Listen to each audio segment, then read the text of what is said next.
I just go around and I plant fruit trees, nut trees, any type of food in places that need it. The suburban dilemma: if your grass has a little bit of yellow flowers, that's ugly. Like dandelions are ugly. What? Find out what makes money, and then, eventually you can do your passion project. But I was doing that, bro, and I wasn't happy, and I couldn't imagine myself doing it for, another X amount of years. So I was like, I'm gonna do something that positively affects the world, and I like to do it, and it makes money.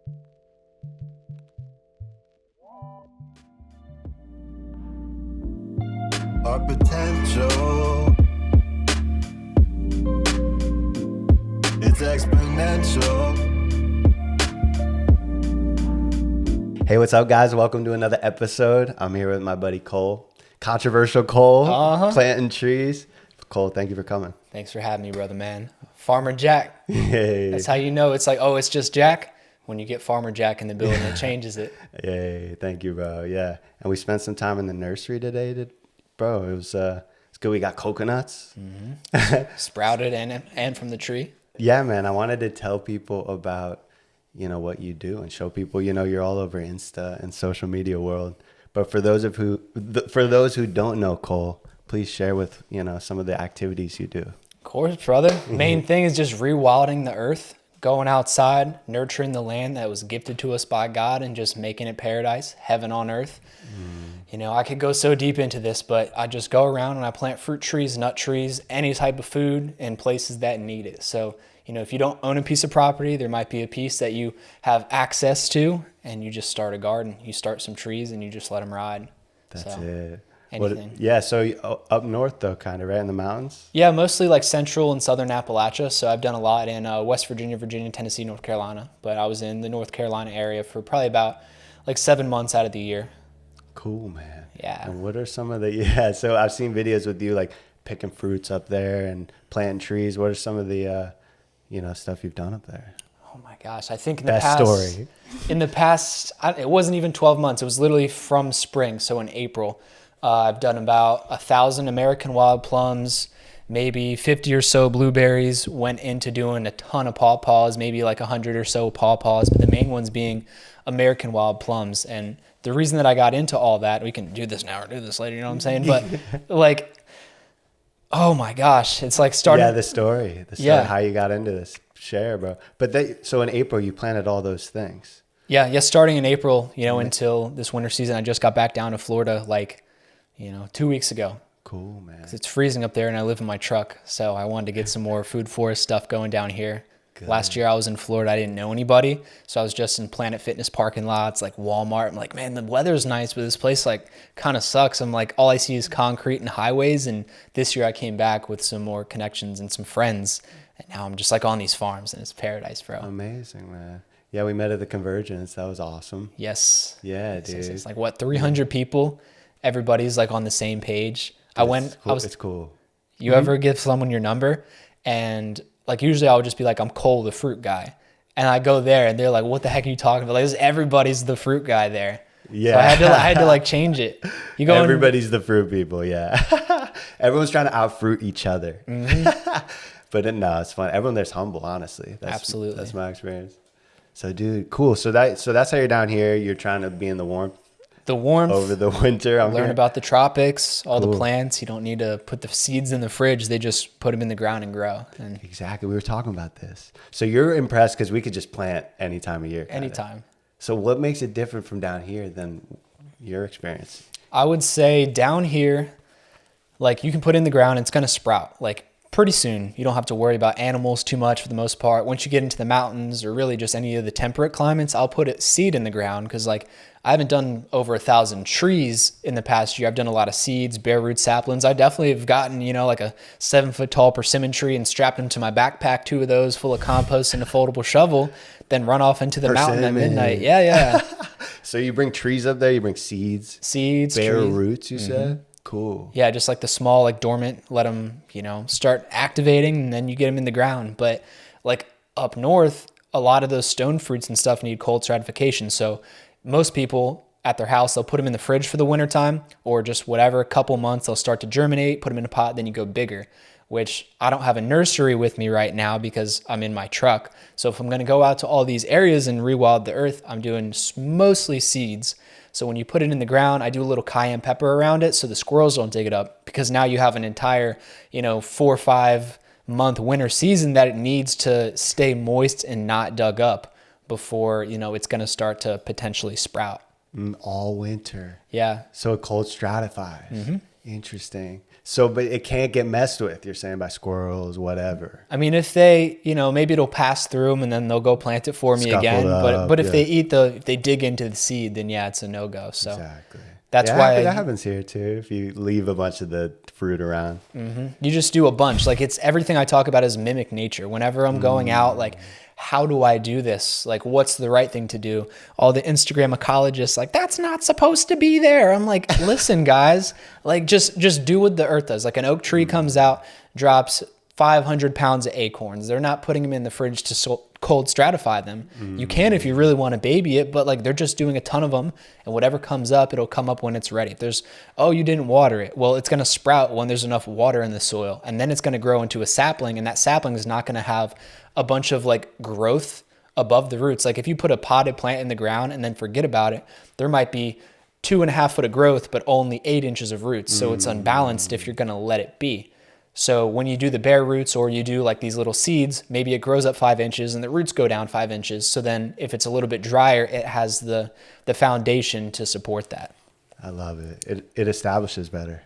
Yeah, man. Yeah, I was telling Bart that today when we were out there. He was like, those bok choy won't do well because they were all like old. I was like, bro, the top has to match the bottom, all that. I said that same thing. But most people, they get a tree that's 3 foot tall in a little pot. That's how we sell them, but really in nature, mimic nature. That's it. So how else can people, you're exactly right. And with volume, right? So how else can people like get on that wavelength? Cause I feel you, brother. Like, we're definitely aligned in that regard. Like, I want to go plant 1,000 trees, 2025. That's right. Go and get you some, boy. Let's go. Like, what are we planting? Oh my gosh. In Florida, I'd have to see. In Florida, everybody, all the stuff in the grocery store is a ton of like, it's not native. So when I'm doing all this stuff, like when I go into the mountains, I specifically pick stuff that was native so no one could give me crap. And even after that, people were like freaking the heck out. But in the mountains, I'll do American wild plums, Chickasaw plums, high bush blueberries, and pawpaws along the rivers. So I wanted to find stuff. The blueberries won't do this, but I like to find stuff that suckers. Because if you're going to a park and you want to go plant a plum tree, well, you have one tree and then you're stuck with one tree. So I wanted it to spread out. Not something that's invasive and going to take over because it's from this land, but it is aggressive and it will form a grove. So if you plant one plum seed, you want it to go hard. Yes. Yeah. Exactly. Wait, so like plums, maybe persimmons, yeah, like things like that. If you chop a Chickasaw plum down, it's gonna grow another tree. If you chop an apple, I'm pretty sure that one's not gonna keep resuckering out. Like, once it's at the stump, it's gonna die.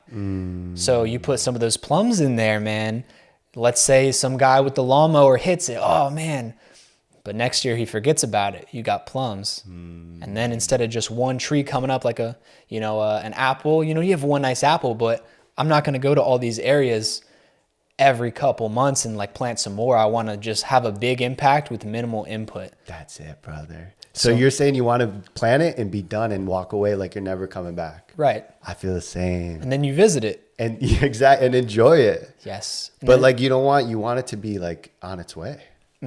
I love that. It inspires others. Like, I can get into like how this all started. Dude, like, please tell. Oh my gosh. Like, you probably inspire a lot of people, bro. I didn't know that until I went to the Convergence. I had like, 10, 15 people who were like, dude, I went out to this place and I started planting, what do they do down here? I planted a papaya. I'm like, you never sent me a message. I didn't know it was like that big of an impact. Like, I'll get messages every once in a while. That's amazing. Yeah, people have stopped me at the plants. They'll be like, dude, you've super touched like me and my family and what we do. It's just like through plants too. It's wild. It's good. So you're getting people out there planting trees like you do. Yeah. Savagery. I love it. I'll sell the seeds because people were like, where do you get the seeds? Where do you get the seeds? And I'm like, you can go get a bulk order, but people don't always need like 1,000 of one type of thing. They just want to get their feet wet. So I'll have like, 50 blueberries, which are really small, 50 blueberries, 7 pawpaws, and like 20 American wild plums. And I like mix them all together, put them in the little dime baggies and, you know, the seed plug. And then I'll get them out there, and then other people, and then they'll go rewild their local environment. Amazing. So you'll give them little packs of those 3 types of plants of seeds. Cool. Yeah, man. And by the way, it's cool because, by the way, guys, Cole's choosing varieties that do well. And with like not having to baby them, right? Right. If they come in with a bush hog, you're saying these are going to sucker up in fruit. That's cool. Blueberries probably won't do that, but blueberries are just great. Yeah. But I was looking at, like, there's a lot of varieties I could have done, and I wanted to do native stuff for that reason. Like, I'll plant some apple trees, but, you know, like, you know, the Instagram. You need grafted ones. Yeah. Do you need grafted apples? That'd be better, yeah, because since they don't grow true to seed, you're just going to get a random variety. It's still, like, the deer will still eat them. You could still make cider. Like, it's still great for the ecology, in my opinion, but... From seedlings. Yeah, from seedlings. It's not going to... There's a chance, like 90-something% chance that it's going to be, you know, like almost like a crab apple taste. But the plums grows pretty true to seed, like the pawpaws. Okay. Like, that's great. Every seed is going to form a different variety with, like, a lot of those other plants, but, like, you plant a pawpaw and it's going to taste delicious. So to answer your question, down in Florida, I know people do a lot of papayas and bananas because they grow so fast, and I think that's great. Yeah, man. Me too. I know some guys, like, they planted their... In 12 months, the place is transformed with bananas and papayas. Yeah. For sure. It's a great start. You don't need to do, like, a mango. Like, that's going to be great. Like, get your core plants and then put those in the ground, and then do all the fast-growing stuff too. Like, I always said, when I get a property, I'm going to get so many bare root plums, and I'm just going to make a thicket. Like, I'm going to make a living fence out of plums, like the whole perimeter. Like, I'll have the area in the middle where, like, I'm going to cultivate it, I'm going to prune it, I'm going to, you know, baby it and get, like, all these crazy yields. But at the same time, I'm going to get those $3 saplings and put them, you know, every 10 feet around the property, and whatever takes. Like, I'm not going to irrigate it. Like, I know people who have bare roots, and they're like, we put them in, the ones that are drought tolerant will survive. And they get like 70% success rate with not watering them if you do it in the early spring. Yes. And then, by the way, they're used to that. Yes. Yeah, that's it. You want them to be strong. Like, this lady was telling me the other day, she's like, we need to stake every tree. And it already had bamboo stakes in them, and they're good. But I was telling her, I'm like, hey, you don't want to baby them too much. Like, I'd advise not to do the special wrapped down, you know, because then they're not getting strong, you know. They like you know what I'm saying? I don't think it's like doing a wheelchair your whole life or something. Yeah, like it blowing around in the wind, as long as it doesn't fall over completely, is going to make it grow some stronger roots. That's just right. like scientifically proven. Yeah. Like, for raised beds, like, drip is good, but a lot of people have really big farms who put drip irrigation around, like, their fruit trees. And if you do that, it gets so used to the water being, like, right at the surface level, and it doesn't have to reach for it. Yeah. So if you, like, would wait to, when you put in plants for the first year or so, you can just water them like crazy, but you soak them, and then you let it dry out. And don't let it go too much, because you don't want to kill your kid, but... like, once it starts, the leaves getting a little weird, they start drooping, then you can soak them and then come back with it. But if you did it every day, a little bit of water every day, they're going to get lazy. A lot of water twice a week is going to do a lot better. Yes. Yeah. And by the way, heavier waterings. That's how I understand it too. Yeah. To go deep. Mimicking nature. That's once right. Again, the rain ain't every day for the most part.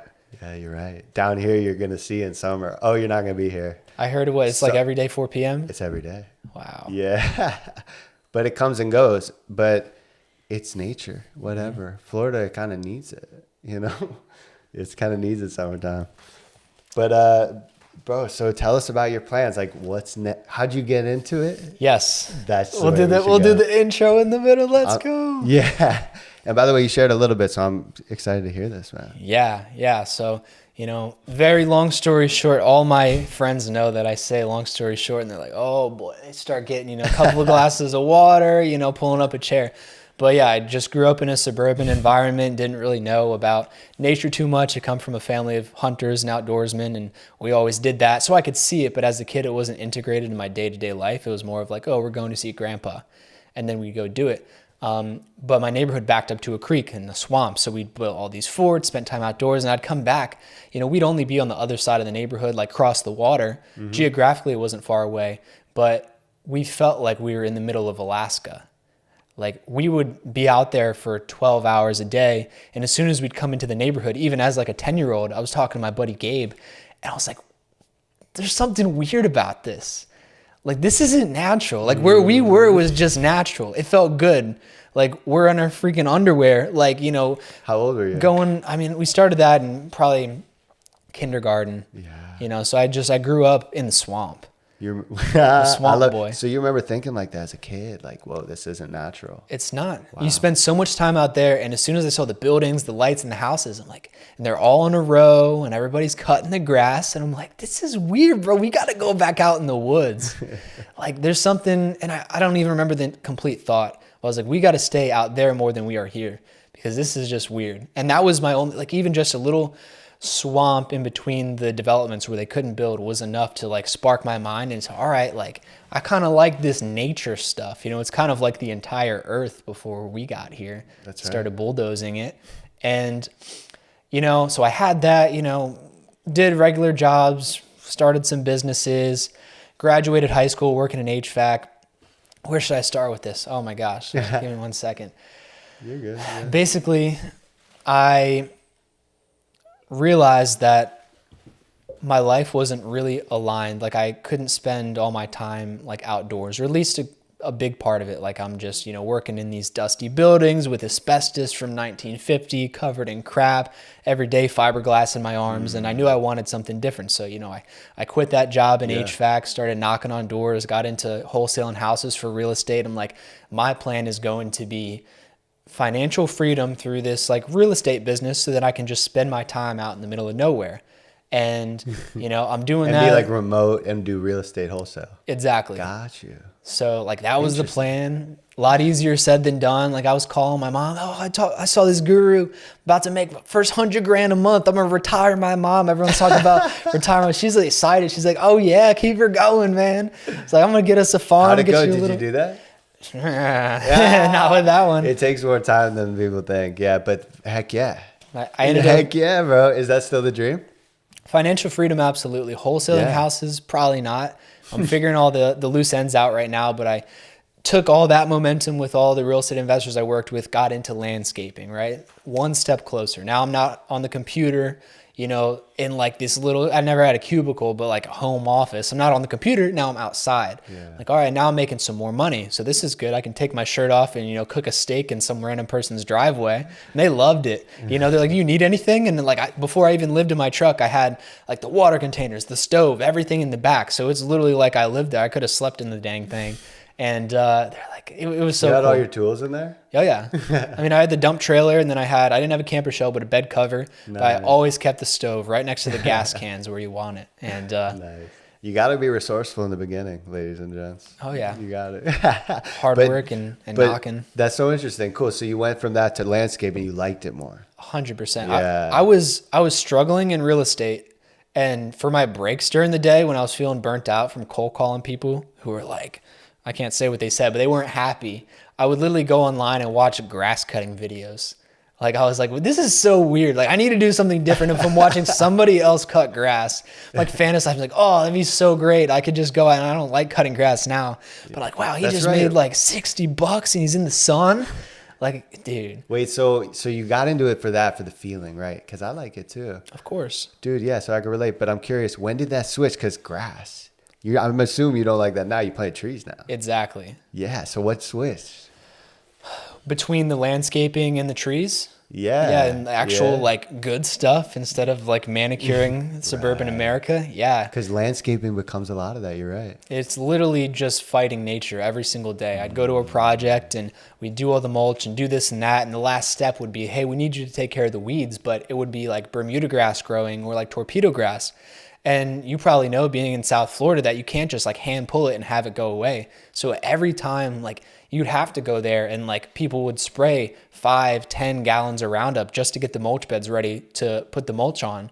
So like, instead of like composting that stuff, or maybe not having a manicured mulch bed, you have trees. Like, they plant nothing, cover it with mulch. And when Mother Nature, there's that saying, Mother Nature is modest. She doesn't like to be naked. You try to not have anything growing, and then something grows, and like, we have to kill it.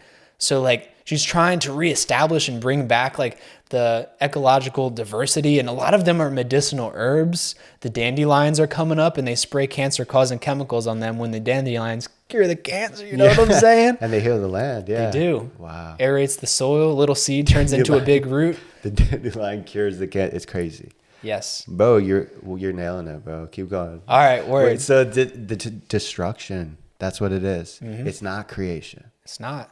Yeah. It's like not everything. I would clear some stuff out, do some cool projects, some patios, whatever.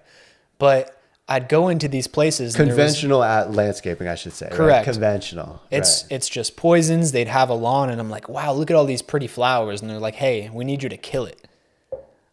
I'm like, no, it's nice. And they're like, no, we literally just want fescue. Like we want monoculture grass. We don't want anything. People have been so conditioned. Like the suburban dilemma is like, if your grass has a little bit of yellow flowers, that's ugly. Like dandelions are ugly. What? Yeah. Why is that's like, probably marketing back in the day with like these products. Why is that, dude? Because it's pretty. You're right. It's because why is that conditioning? It's conditioning. So everybody else's lawn is straight green. It's one thing. But if you took those same flowers that were growing up in people's grasses and you put them on a mountaintop, or you would just go to the mountains where they naturally grow, like, phlox, like all these different asters. If you let those weeds grow, like you didn't cut your grass for a while, you're going to start to see some flowers come up. You're going to see some lyre leaf sage in the roadsides in Virginia. During COVID, they didn't mow the roads for like 6 months. And I kept pulling over throughout all my projects to just like ID these plants. I'm like, I didn't even know we had these. Like the whole roadside is purple and blue. But in the time to where like the grass is 4 inches and it grows to 8, they're like, we got to mow it. They don't always see the flowers right then. They don't even know they've never even seen it. They're not experienced it. But by the way, I love that when it's in our yard, it's a weed, but when it's up in the mountains, it's a wildflower. And people will pay money to go to the plant museum. Like, oh my gosh, look at that. It's a botanical garden. Like you could probably have that, bro, if you didn't cut your grass. If you planted some other species. And like, it's almost as if people like them. Like that's where that goes. That's where the plant. It's craziness. Like it's crazy. I could talk so much about this. It's these just one people, thing. They want the whole system. We can get into the story, but like what I'm doing is like rewilding these areas, and most people, like 90% of the people are like absolutely love it. Everybody I've met in person is like, wow, you're doing God's work. You know what I'm saying? Like channeling it through me. Like it makes sense. But when I have a video go viral, all these people, that's not supposed to be there. People will say, leave no trace. And like, what if we're improving it? They're worried about people going out and like planting kudzu in like a national forest, which never would do that. Stay away from the national forest. No, it's not. That's different. Yeah, apples and oranges. But making it better. It is. And they want to box everything in. Like those people, I've dug into like their beliefs and their thoughts, and they don't make the connect. When they say that's not supposed to be there, you're destroying the ecology by planting, an apple tree on a mountaintop or a blueberry bush near a river. I'll ask them where they get their food from, because most of the time they're not farmers. They're textbook ecologists who went to school to understand how humans destroy things. They never learned I don't want to speak in generalizations, but the ones that I've talked to have told me that, we just learned that if you walk through that flower meadow, you're just killing all those seed heads and they're never going to go to flower. They're never going to go to seed and spread out. Because you walk through that little strip of natural area, it's never going to be the same. So that equals you can't walk anywhere. Yeah. No. We'll bulldoze it. We'll bulldoze it, make a parking lot, and you can walk there. And then we're going to section off that area to do nothing with, which, by the way, the natives of the land, once again, mimicking nature, maybe not my ancestors, but the people who were here before us, like they didn't see nature as something that was separate from them. They were part of the ecosystem. Okay. So like people these days that are hating on the mission of, plant a fruit tree are saying that area is natural. We're going to section it off, pay to look at it. Don't do anything too crazy. We're not going to log it. We're not going to do controlled burns. We're not going to thin it out. Definitely not going to plant anything. So just keep that land as is. And then we'll go get our food from the grocery store that came from most likely a monocrop pesticide sprayed field where they absolutely massacre any animal, insect, bug that tries to eat that fruit, and it has pest problems. Yeah, Massacre. Everything. Massacre. Even the vegetables, bro. Oh, there's a rabbit. See ya. But people, they don't understand that maybe. I don't know. Or they don't want to see it. But what you're saying is, where do you get your food from there? Oh, by the way, they're 3,000 miles away too. That's not sustainable. Like, imagine if we were integrated. Like, they want nothing here and then everything here, which is the farm. And that's the problem, being so one-sided. You can't have nature as nothing, and you can't have just a monocrop field. So what I am suggesting and doing myself and trying to inspire others to do is, hey, when you're walking around and you go to that park, plant a fruit tree. It doesn't need to be bulldozed to create an orchard, you know, and it doesn't need just a couple trees here. Yes. That's exactly the word. On the way to the store, you pick some mangoes. Because, by the way, I value the park too. I you know, like, I stand behind that, brother. But by the way, I have had experiences, which we can get into as well, maybe another time, where like it was on land maybe I shouldn't have, you know. And so also do your research and make sure you're on the you know, do your research. Absolutely. I'm gonna say that. And like, by the way, I love these parks. So these places that you do it at, if we do it with love and intention and wanting to preserve the park, then heck yeah. Why not have a mango on the side of the parking lot that everyone loves every season? And if it's not native, it's naturalized. You know, if a plant, they just created some GMO plant like last Tuesday, probably don't put that out in a wild area. Of course. That's why I mentioned mango. It's like, boom, that's Everyone a knows perfect, it works. It works. And I mean, it's not native. So what's your take on that? Are you bring that up because I'm sure a lot of native people say it only has to be natives, right? Yeah. Do you get that? Yeah, I started out, I transitioned my landscaping company back in the day to like native and edible, specifically on natives, because everyone was like, oh, let's put in this privet, let's put in this Japanese holly, let's put barberry in. Right. And I was kind of registering like non-native with like non-fruitful. Like even the native stuff that I was planting didn't really have fruit on it until I specialized in that. You register it as non-fruitful, just like another like plant in the cut. Well, that doesn't fruit. Everything, yeah, it was like so ugly. I'm like, why are we spending all this time and money putting in these plants that are just decoration? So like, I've got nothing against, like, then I was like, I don't want to plant any, like, I won't plant any non-native plant. And I was like, and the people online like, what? I can't believe you said that. Cause now I'm like the opposite. And so you went extreme with it where I was like, hey, let's find a like kind swap for that. And like, I liked it because of the flowers. I was like, it's different. Like, you're not seeing a whole lot of native hydrangea. You're not seeing people putting in blue aster instead of like, you know, some hostas or whatever. So aster's great. That's like one of my favorite flowers, just seeing it out, filling out areas. And then I started to realize, like, when I went out planting, I was still on the native. Like, we're just going to plant native. You know, it's not going to mess up the ecosystem. We're going to be straight. It's going to grow easier. And then all these people, like the same ecologists, were still giving me all this stuff. Oh, it's not local ecotype. You know, you have to get seeds from 4 miles away or less, or else it's going to destroy everything. You're going to bring in these jumping worms. So even that wasn't enough. Everything's going to fall apart. And then I was like, wait a second. What's with this whole native, non-native thing? Because I love the natives. Like, I was very set on just the natives, and people are still like picking away at me.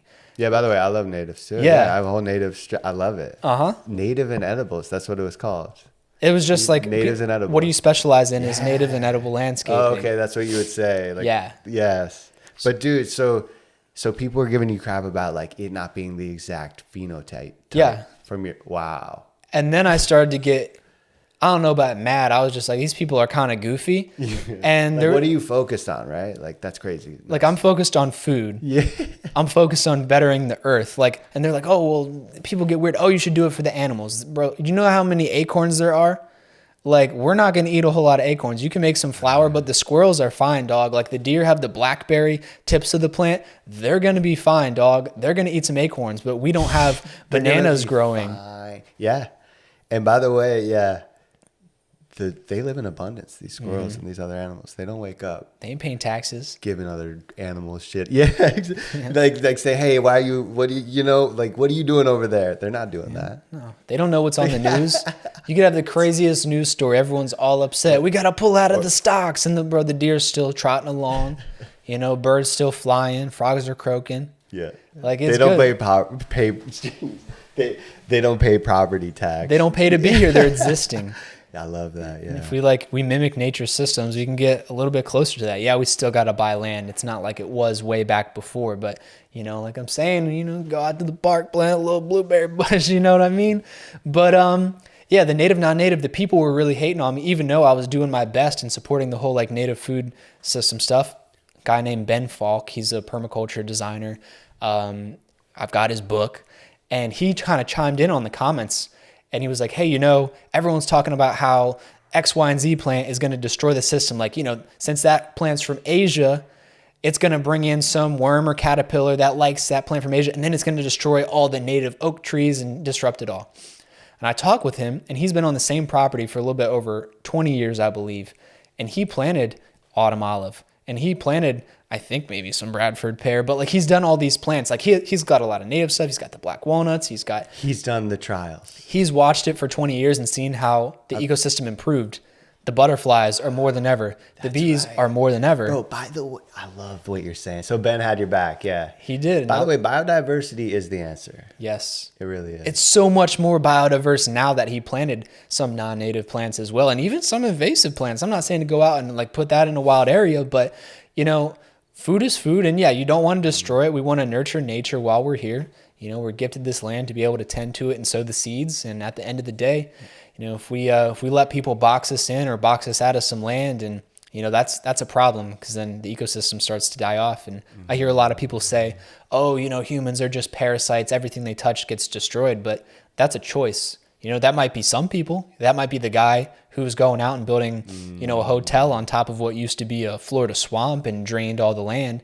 But you can also choose to do the opposite, which is compost, which is put some seeds in the ground, which is like, what were we even talking about? The native things. No, dude, it's a choice. Yeah. I love that. We don't have to be a parasite. Like, you could be a parasite, but I mean, it's a deeper conversation. Yes. But shoot, I feel that we could build soil. We could regenerate the land. We don't have to buy up Orlando, turn it into Disney World or whatever.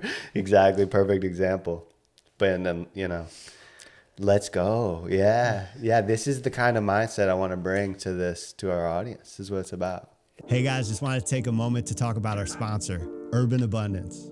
We help people grow food at home. And if that's something you're interested in doing, or maybe you don't know where to get started, or it's really overwhelming, but you want to grow food, give us a call today. We help you design, install, and maintain your garden. We do fruit trees, we help you with maintenance, and we just really want to make sure you're getting the result you want and you're growing food. So if that's something you're interested in, click the link below and get on your garden design phone call today. Let's get back to the video. It's like I was talking about before, and absolutely, the natives of the land, they weren't sectioning it, they were integrated. We were talking about that before. This is the balance. Some people either say leave the forest as it is, and then other people are like, I just bought it, I'm going to clear cut it and use the wood. But the natives would go and they'd cut down a tree and they'd make a canoe out of it, and then they would use it. They would go do X, Y, and Z, I'll just use the tree example. And they'd be selective about it too. They wouldn't clear cut. No, they would thin it out, create like some silvopasture. Now the understory is full of grasses and shrubs and herbs that just come up naturally from the seed bank. There was way more then. There's still a bunch right now. Like I went to a property I was going to buy, and I saw that they did clear cut it. It was all pines. And the 5 acres where they cut it was filled with blueberries, and they forgot to mow it for maybe like 4 or 5 years. And when that happened and you let nature take back over, it was a human input of clearing the trees. The sunlight hit the soil. And as soon as that happened, the blueberries that were there from 50 years ago came back up again. The whole ground cover was blueberries. Wow. So like being integrated with it. So like, let's not clear cut it for wood. Maybe let's take a couple, use that. Then let's go plant some stuff in its place that bears fruit instead of being one or the other. Try to like make that thought more clear. But like, dude, it's important to keep these mindsets alive, these thought processes, because by the way, I think with machines and with like how efficient we are in modern culture, it takes away this touching the tree and getting up close. You have a team come and do it in 3 days. It's different, right? Like we used to go in and we'd be like, why would we cut all these trees down? We can't saw them all down, and it's going to take time, and they just think it through. Holistically. That's right. Yeah. The whole system. So bro, tell me about your, you have this cool venture about you help people find land, like homestead land. Mm-hmm. That's pretty cool. So, I mean, we're kind of getting into that, like surveying land and consulting and stuff. Tell us about some of your experience with that. Oh yeah. So, when I stopped that landscaping company, I wanted to figure out something that related to the land, save you the story, but the company is called Homestead Scout. So I'm a land investor as well. Been doing more trees, the past couple months, but, still working on some projects, still working on bringing some good properties to the market. But basically, we'll put these deals together where get a piece of land. One notable one, I got 80 acres, brought in some investors and outside of Dallas, Texas, put it up into 7 different lots. And it was more affordable for people. They can go and buy 10 acres instead of they don't have the money for 80. And the people who ended up buying that land after we subdivided it, and not subdividing to build apartments. Some people you probably could have made more money, but I was like, I want this land to be wild. So I work in rural recreational is the category. So I go in stuff in areas where development really isn't spreading out to that much. So you're not going to have Deeper a knock back. Exactly, a few hours from the cities. Sometimes Rural an hour. recreation. Yeah. Interesting. Talk to a land investor. They're like, oh, we do infill, which is like, oh, that's going to be in a neighborhood. That's, maybe a little 5-acre tract still close to town.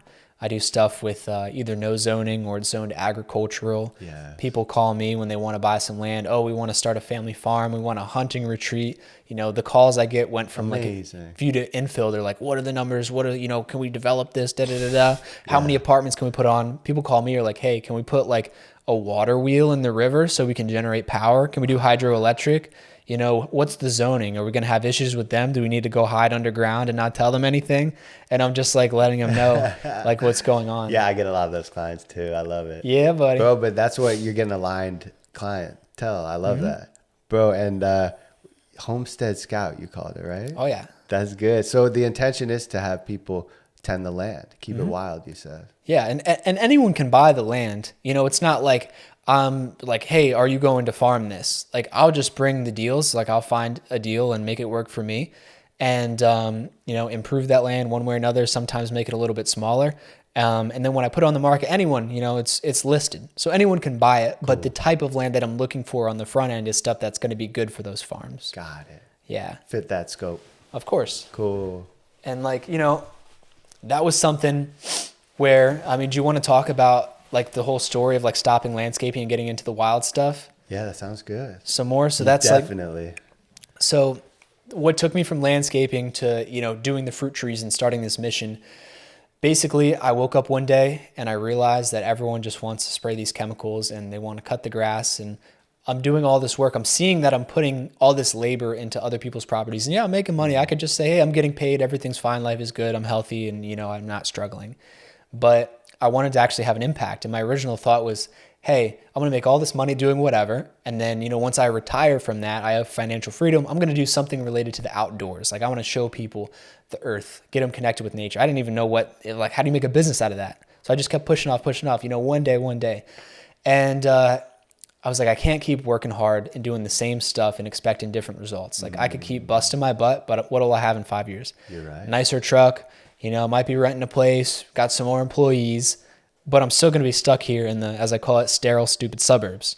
And ladies asked me to put in fake plastic flowers in her windowsill and in her front yard so she doesn't have to water them. And I'm There's whole companies that do that. Dude, I was like, I'm out. I like money, but I also like doing good stuff, and that was killing my soul. Yeah. Every single front yard I did. Our labor's our soul. It is. Dude, yeah, I put my soul into it. Bro, you got to. I can relate, bro, but that's good. So now you're raising your standard to something along the lines of, yeah, this is great. That's what prompted you to be like, I'm done with landscaping. I did a $4,000 install from this guy who moved from New York because he wanted to get rid of all the regulations and the high taxes. Built a brand new house, $4,000 in fruit trees, berry bushes. And as soon as I finished up the project, the HOA came and said, hey, sorry, bud, this is a sycamore only front yard. You can only have one sycamore tree. You can have a crepe myrtle on the side, and you can put a couple of those azalea bushes there, but it's all got to match. We want all these trees to grow together and, be like very uniform. And he was like, I'm not taking them out. And they're like, well, you can only have one tree in your front yard. And he's like, just seeing like all that stuff. He's like, first of all, absolutely not. Then they're like the lattice. That happens all the time here. Really? Bro, that's crazy. They didn't want to do Didn't that it. the last day of the job? Oh, yeah. People just showed up, right? Yeah, that's happened to me. They're like, what are you guys doing here? Shout out to John. Yeah. He ain't take it out. He didn't take it out. Let's go. Shout out, sir. John. Like Good for him, bro. That's right. Bro, I just wanted to wake up on a mountain, right? I'm doing all this work. Cool. I was like, what if people would say, I want to put a tree in the front yard? I'm like, what kind? Oh, I'm just a tree, something nice. All right. You know, what about a peach? What about a pear tree? And they say, oh, no, that's too messy. That's too messy. The tree is still going to cost $130 to buy a big one. It's still going to cost the same, hour to put it in the ground with compost and mulch it. You're still going to have to water it the same amount of time. Why not do that and then eat the fruit afterwards? Too messy. People are brainwashed, bro. And after I was around that, I didn't want to just make money. I wanted to feel good about myself and have an impact for the world, because that's what drives me. And it's not like I had a wife and kids where I'm like, oh, I got to keep spraying poison to, stay afloat. I'm like, I'm flexible. I'm going to send it. I'm going to see what I can really do. So once I got out of that landscaping, one day, it was about last Halloween, I was doing a project. I was already thinking about it for a couple years. I'm like, man, I got to get out of here. I want to get the farm. And I've been making offers on farms, scoping stuff out, trying to figure out what's the right spot. And there was one farm where I'm like, this is going to be it. I made the offer. That night, I'm looking at gates on Facebook Marketplace and Tractor Supply. I'm visualizing it. I'm like, it's already mine. They got no other offers. I wake up, a couple days later. Apparently, someone bought it all cash while I was waiting on a soil test or something. And because I wanted to make sure it was prime, and the market was moving fast there.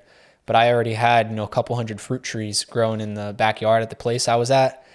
And they were my babies. So you're thinking about doing a play where you're getting the land. Yeah. I was was going to do it. And you had 200 trees lined up. A few hundred. Yeah. I had some big ones. Cool. And then a bunch of small ones. I would go out and propagate figs and all these. I had muscadine grapes and blackberries and a ton of blueberries. But I had, maybe 30 different plants right there and a bunch of each.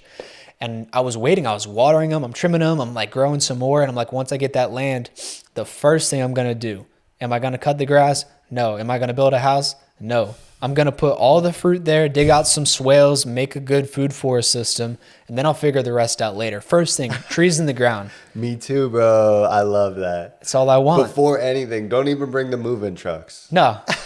Just, you're going there to tour the land. I've done that before. Pop a couple of trees in the ground. I don't know, marking my territory, or the new owners, they're going to love it. Wow. But that piece of land, someone else bought it, and I was emotionally attached to it. And I already was thinking about, ending this whole thing. And I was coming from more of a prepper mindset after COVID and stuff. Oh, they don't let you in the grocery store. They're putting all weird stuff in the meat. The food's all what's going on here? You're trying to get out there. Exactly. Pull the plug. Wanted to hunt some deer. So I didn't want to go hit the road originally. I was I like the security of having extra water, having a natural spring, and a stockpile of food. So that was my mindset. And when that land fell through, I was on the talk with this guy online, and I told him my story. He was kind of giving me advice for business and stuff. And he was like, dude, you should hit the road. You should record your travels and just go out there and travel around. I'm like, dude, no, I want a piece of land. Land fell through, talked with him. And he was like, I think you would be good online. You should sit down under an apple tree and talk for an hour. And I'm like, bro, no one's going to watch that. I talk a lot. That was this year. That was, it was last September. So about, 13, 14 months ago. Yeah. About a year ago. Amazing. I was like, I don't think anyone's going to watch it. All the videos you see online now, I would just send to my mom and my girlfriend at the time of what I'm doing. I didn't think it would be good on Instagram. I didn't have Instagram when I started my business too. Yeah. A couple of years. Dude, but we're 8 years in, so we're on it. It's good though. Reaching the people, making the friends. It's good, right? It's so fun. It's so fun. So, bro, yeah, we made some good stuff today too. The videos? The yeah. videos. That was fun, it. Man. But, bro, so you talked to this guy who got your mind turning about making videos. You didn't do it at all a year ago. No, I had about 800 followers, last fall. How many do you have now? On Instagram, about 72,000 almost, maybe 18K on YouTube. I do some longer stuff on there, and then 11,000 on TikTok. So maybe 100,000 overall, and I had nothing before. And it's taken off. Had some videos go to the millions. You know, a little bit of views down now, but it's good. I'm meeting people, bro. I kind of met you through social media. They told me about the convergence and you were at the convergence and this person, that person, but like it all took off from there. So like for me to go out and to get to the planting and the videos and everything like that, had the talk with him and I was like, I need to clear my head. I was like, I'm going to drive west until it feels good. Then I got to Stanton, Virginia, sat under this tree. Stanton. Yeah, buddy. Hey, Joel Salatin. That's right. Yeah, I saw his farm. It was great, bro. Amazing. Super cool. But yeah. Sorry, I keep it. no, it's good. I like it. I like it. It Yeah. keeps it like dynamic and stuff. Yes. But I'm in Stanton. I sit under the tree at this park, got a little croissant or whatever, and I was like, I can't stay here. I would have all these talks with my clients, which I kind of not dehumanize them. I just assumed it was that type of person. That's who lives in these areas. Like it's killing my soul to be here in the suburbs, but they probably like it. And there was a week where I would, Good point. bro, That's what they want. I assume that's what they want. It's their value system. Yeah, that's what they like. But what I did is I started to share my dreams with them when I was at the job. I want to go to the mountains. I want to, have some animals. I want to plant some fruit. I want to do this and that. Then all of a sudden, a lot of them were saying, me too. Wow. They're 65 years old. They're like, yeah, I always wished to have a horse farm. My husband and I, we started off and we bought some land and then it didn't work out and we had to get rid of the horses because we had to put the kids through school. Right. Talk to the next person. Oh, I work in DC. I wanted to retire out of there and stop traveling. I wanted to go build a cabin in the mountains. And I talked to another person, same story. And then I realized these people had a similar dream to me. Wow. And I have the opportunity to seize it. And for whatever reason, it never happened to them because they got comfortable, whether they got a good job and the money was flowing in. Oh, that's not important. Let's keep driving to DC. Let's keep going to New York City. And they didn't like it. People were opening up to you about that. Dude, wow. 1 week I probably had 4 or 5 conversations like that. And it hit me so hard, We're more bro. like them we think. Yeah, exactly, man. Dude. Like, we're more like people getting pattern systems, That's it. Yeah. I was so Like- upset. Like I could see myself in them Yeah. being 65 and never leaving the place where I grew up, not having the farm, not having the mountains, not having the blueberries in the river with the plums along them. Imagine that. And I was like, I'm going. So after a couple of those conversations, I realized I'm like, if not for me, I got to do it for them and let the people know. I was like, they never made it. They got a little bit of time, but they're in like the kind of that last stage of like, prepping for retirement. Maybe they can travel and things will be fine. Like I got some family that works really hard. And after they retired, they did super well. They traveled the world or the US and then North America. But I was like, I need to do it now because I don't want to get caught up in that system of like making money and then getting complacent with every other aspect of your life. So I sat under that tree and I decided I was going to get rid of everything. I'm like, all right, I'm done. This is the last job. I'm going to start packing right now. I'm going to go get a van or a bus. I was figuring out which one. Yeah. On the way back from that drive, I get a call from this lady, Christine, one of my best clients, super nice.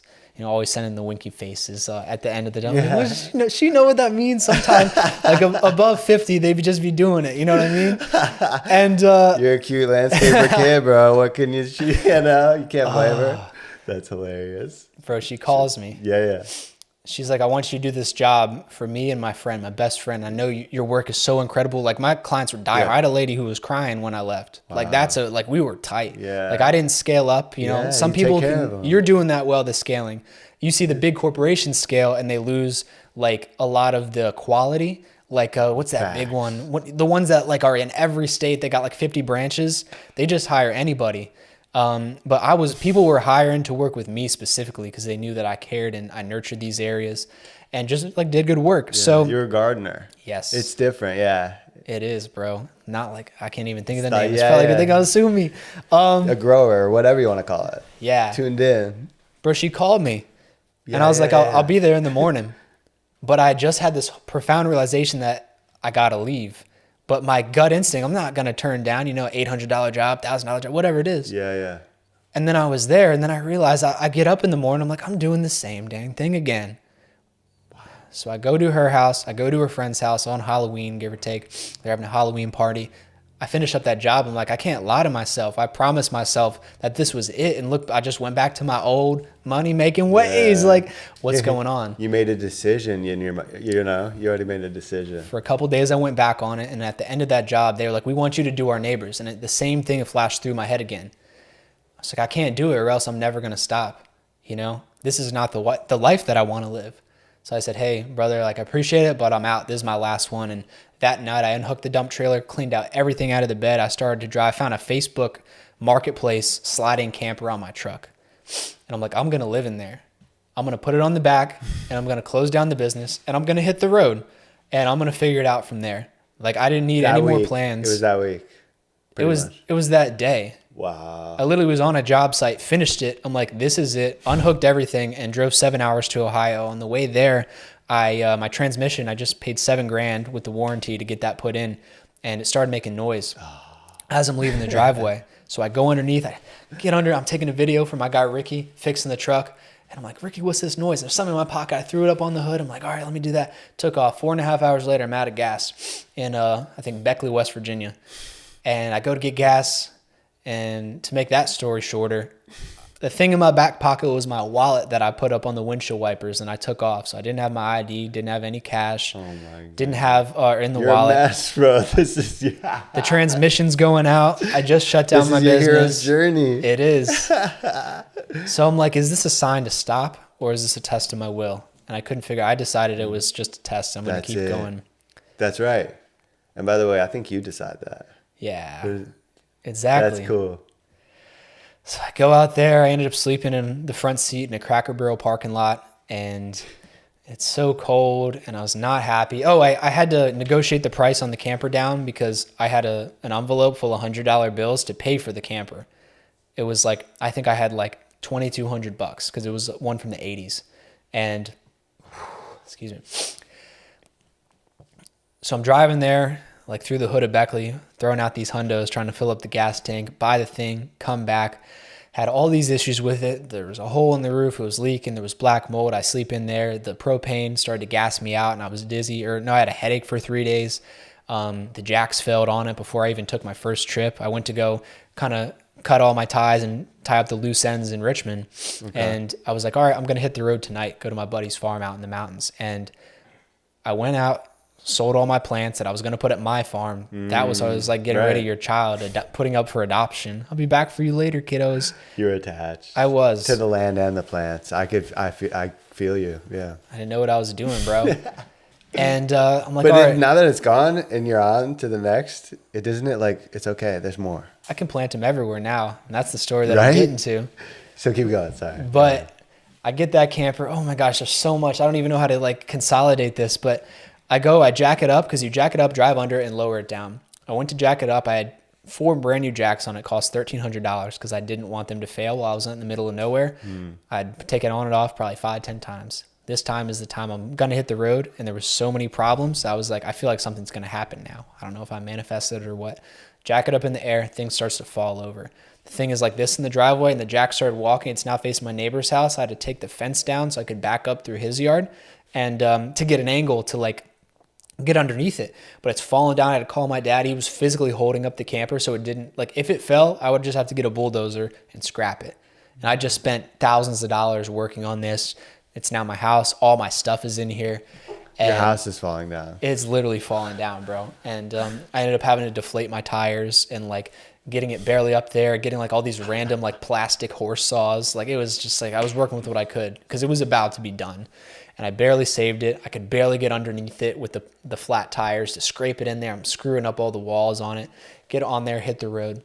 I could do some stuff over, Thanksgiving and Christmas, come back. I'm like, all right, after Christmas, right about now last year, I was like, I'm good. I'm going to hit the road. Camper's all set. Had a lot of problems getting there in the first place. It's given me a lot of issues. So I had New Year's with some friends. And then on January 2nd, I woke up in the morning and I had this vision that something bad was going to happen, and I felt it. And I didn't want it to, so I was praying about it. On January 2nd? January 2nd of last year. I was like, I remember being like, I got to be careful on these roads because, because I was like, oh, should I do some donuts in this parking lot? I was like, nah, bro, I'm not in high school anymore. I don't want to go flip the truck and all my belongings would be on the side of the road. Like, that'd be terrible. I couldn't imagine that. Let me drive careful. I'm not going to do any donuts. 1:34, I think. That next day, I'm drinking a little espresso, had a blueberry muffin. I missed my turn. I was like, I really want to see what's down that road. I took a picture. I stopped and took a picture of the corner. And I was like, it's pretty nice over there. I want to get hiking. So I make a K-turn, come back. I go to come around that corner. I'm going 8 miles an hour. End up going around it, back tires slide out, tire goes off. Camper's really top heavy, slams over. I ended up flipping the truck. Damn. With everything. That's literally the first day that I officially hit the road. I was like, I need to go out. After 3 months earlier, you're trying to do it again. Yeah, damn. So you flipped your truck twice at this point? No, just the Okay. one time. Okay. Like I bought it the first time, like in October. Okay. And then I just like worked on it. Took maybe like a 3-day trip, tied up some loose ends. Got it. You know, get Okay. everything all straightened out. Then I'm like, hey, I'm finally hitting the road. Got it. There was like that much ice on it. Main road was salted and sanded. The side one wasn't, but it looked the same. And I'm coasting. But it was like a hockey rink. And because the off the road was such like a long ditch that as soon as the tire went off and the camper was heavy, it just slides over. I was stuck there for 30 hours. It was 10 degrees. It was one of the highest points in West Virginia. The growing season is 89 days. It has winter like Southern Canada. Took 3 tow trucks in 5 hours just to get me out of there. Dang. Just standing there in my Carhartt. People are passing by. Like, what's going on? And I was like, man, you know, one thing you know, because I didn't know what to say. I'm like, you know, you're just driving down the road looking at the scenery. Next thing you know, you're down in the scenery looking up at the road, and here I am. And they were like, what, can we help you? And I'd be like, I don't know, can you flip my truck back over? And they'd be like, no. And I was like, no, you're fine then. Like, I'll see ya.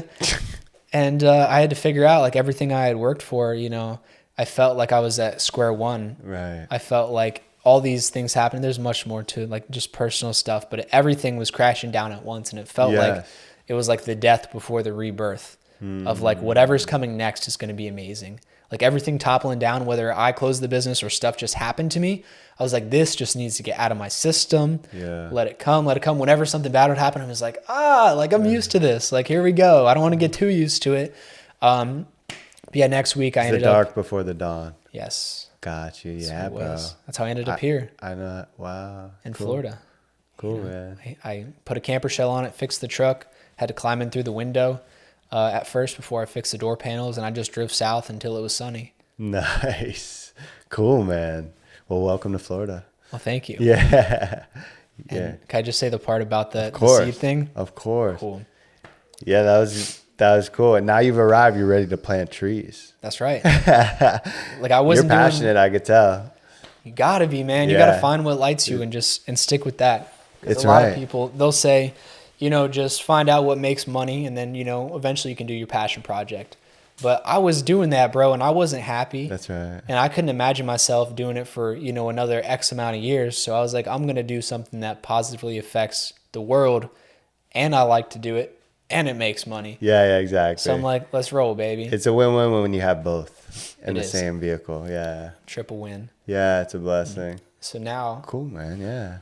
I What's didn't have the next? land, right? So now I got no land, I got no house, and no garden. So that's 3 things. And I ended up in that camper. I was on top of a mountain, and then I saw that some folks planted some spruce trees on top of the mountain. And then I realized I was here 4 years ago, and I was wondering what to do with my life. And I was like, you know, if I planted an apple tree here, I would be eating apples right now. Like, it's apple season. Like, they planted something that you can't eat. I like spruce trees. Don't get me wrong. But I was like, what if everywhere that I went, every camp spot, every mountain that I climbed, what if I planted, you know, like a native fruit tree, like a plum, like a pawpaw? So that night I turned on the Starlink and I bought 981 American wild plums. That was a pound. Got some chokeberries or something like that. Wow. And I decided that I'm going to carry them with me everywhere. You know, I couldn't have land to do it on my own, so I just found areas where it was needed, you know, that I had access to. And I did it in a loving, educated way to where we put those seeds in the ground. And, you know, eventually I'm going to take that same route, and other people are going to go. They're going to be sitting by a fire. They see a plum tree. They go pick the plum. And maybe, just maybe, that will inspire them to go plant that seed in the ground and keep doing it. Wow. So cool. That's how it all started. That was in the spring. That was in, I got the seeds in the wintertime. It was snowing up there. Dude, I was 2 so hours cool. on a gravel road. So yeah, that's why you were slipping and sliding. Oh, yeah. But so you got all these plums. I love that, bro. You had an idea. You were at the campsite. You're like, shit, I don't have a house. I don't have this. Cole's soul, right? he was like, I need plants. And you ordered plants and you were just going to plant them freely. Yeah. Dude, amazing. I did that too, by the way, right before COVID. Let's go. I planted a fruit tree every day. Yeah. God And I bless learned you, a bro. lot that way too. Yeah, you probably learned a bunch, bro. It's amazing. Yeah. It's actually, that is one of the first things that took me, like planting seeds out, in the wild. It took me from being an observer of the ecosystem, because they want to tell you, oh, don't mess with that. Don't mess with this. You don't poop on the road. Like, okay, probably don't poop on the road. But like, instead of just observing it and passing through, I felt like, because I also didn't have any friends with me. So I didn't have like a distraction or like any energy flowing through my brain with like connection with anything. I felt like I didn't have any of the stuff that I was used to. And now it's just me. So the next logical step was to start nurturing the land that was around me, so I could feel some sort of connection even with no people there. So then all of a sudden, I'm loving the soil. I'm loving the trees. I'm looking at it as like, what are those things, people who paint on the canvas? I now see the world as a canvas, and to which we can make our art. It's a canvas to improve brother. it. I love it. Yeah. Cool, man. No. Yeah, it's true. And by the way, it is a canvas. It's creation. We're creators, co-creators. Dude, what a story. How cool. Yeah. Bro, so what's next for Cole? 2025 and beyond. Beyond. Well, I mean, from Today. From me planting all those seeds in the springtime after I left Florida, I turned it into a movement. And I started off with just doing it I was doing it anyways. I was doing it before, the clout, before the videos and everything like that. Back in the day, I'd find the first peak experiences, I found a cherry tree along a river. I didn't realize that you could just find cherries out in the wild, like big ones, like from the grocery store. Pretty. 2 of them hanging there. A little sack of cherries. So pretty, so red. And I ate it. I'm like, that's delicious. I took the seeds and I put them in the ground further downstream. Then I took some cuttings from the tree. This is the whole, oh, don't mess with it. I cut the tree. And then I grew 15 more. And then once those rooted, I put those out in other wild areas, Talk about some local ecotype. I got it from there, boy. Yeah, it was growing there. And then I remember I was out in the parking lot of Tractor Supply and I saw some blueberries. And then I looked up and I saw a really tall mountain. It was actually, some say it was, one of the highest mountains. I said, all right, what if I just go climb to the top and plant a blueberry up there? That would be fun. I'm not thinking of this. I'm just like, that would be a cool adventure. So I soaked them in some buckets of water so they were all wet, put them in my backpack, hiked up, 8 to 10 miles, started at 4 p.m. I was doing it in the dark when my phone was dying. I didn't have a flashlight. Thought it'd be a lot quicker. You started at the end of the day. Bro, planted them up at the peak, ran down in the dark until, maybe like 10 p.m. or something like that, 9:30. Posted that video, 200,000 views. Posted another video, 70. Next one, like 300-400. Like they were getting some traction. Wow. I was like, I think I've got something here. And that was the whole BarefootAppalachia deal. I forget when I made that name. But I was like, this is a movement. I'm getting a lot of comments, a lot of feedback. I'm learning some more myself, tweaking in the system. Let's go. I was like, I'm going to keep doing this. Bro, you would come up on my feed and then I saw you. I was like, whoa. Yeah, you come up. That was before we met? I'm all about guerrilla planting. Yeah. So it would start to blow up. Mm-hmm. I love that. And then that's when the land business, I wasn't doing a whole lot of projects. The marketing was kind of taking a hit. I was like, well, I'm already out in the woods. I already live here. I already got the seeds. And people like what I'm doing, so let me just go plant some more. Let me put a lot more time into those videos. Okay. Let me go on some missions. Let me climbing a 900-foot rock wall to go plant mulberries and cherries at the top. Right. And they say, oh, that would never grow there. And then I go find a little pine tree and a cherry tree growing in that much soil. We'll get the sapling, We'll get the sapling. It's just the idea, I'll find a more fertile area. I'll plant them, off of the exposed rock. But what if I climbed up onto that thing? Just getting people thinking, what if you planted beans at your stop sign and it crawled up there? What if you put passion fruit on a stop sign? It would take it over though. Yeah, be careful. What is you that? Get into Florida, dude, those things are crazy. Oh, are they not native? Yeah, dude. No, I should have let you go off about passion fruits. They'd be pissed, bro. Everyone would be pissed. We've got native ones in Virginia. It's aggressive. Oh, you do? Yeah, it's different. It's not as cool. We have a native one too. Yeah, that's what we're talking fire. Yeah. That is what we're talking about. I would like that. Always. I'm just saying what if. I know what you mean. Get people thinking differently. Stop all the brainwashing though. That was a big takeaway I had from you with the you know, being messy and all that stuff. You're right. It's like crazy town. They say the fruit's messy. They're like, oh, it's too much work to pick it. And then they go spend an hour in traffic going to buy it, and then it's covered in crap. Right. Well, if we steward it and tend it and harvest it and share it, process it, love on it. Abundance. That's a world I want to live in. Abundance, man. All around. Yeah. Urban abundance, baby. Let's go. Yeah, it's a world we want to live in, man. Like, imagine you're walking around, like, everybody's front yard's got a fruit tree. Florida, it's a lot easier to imagine that because people do have mangoes.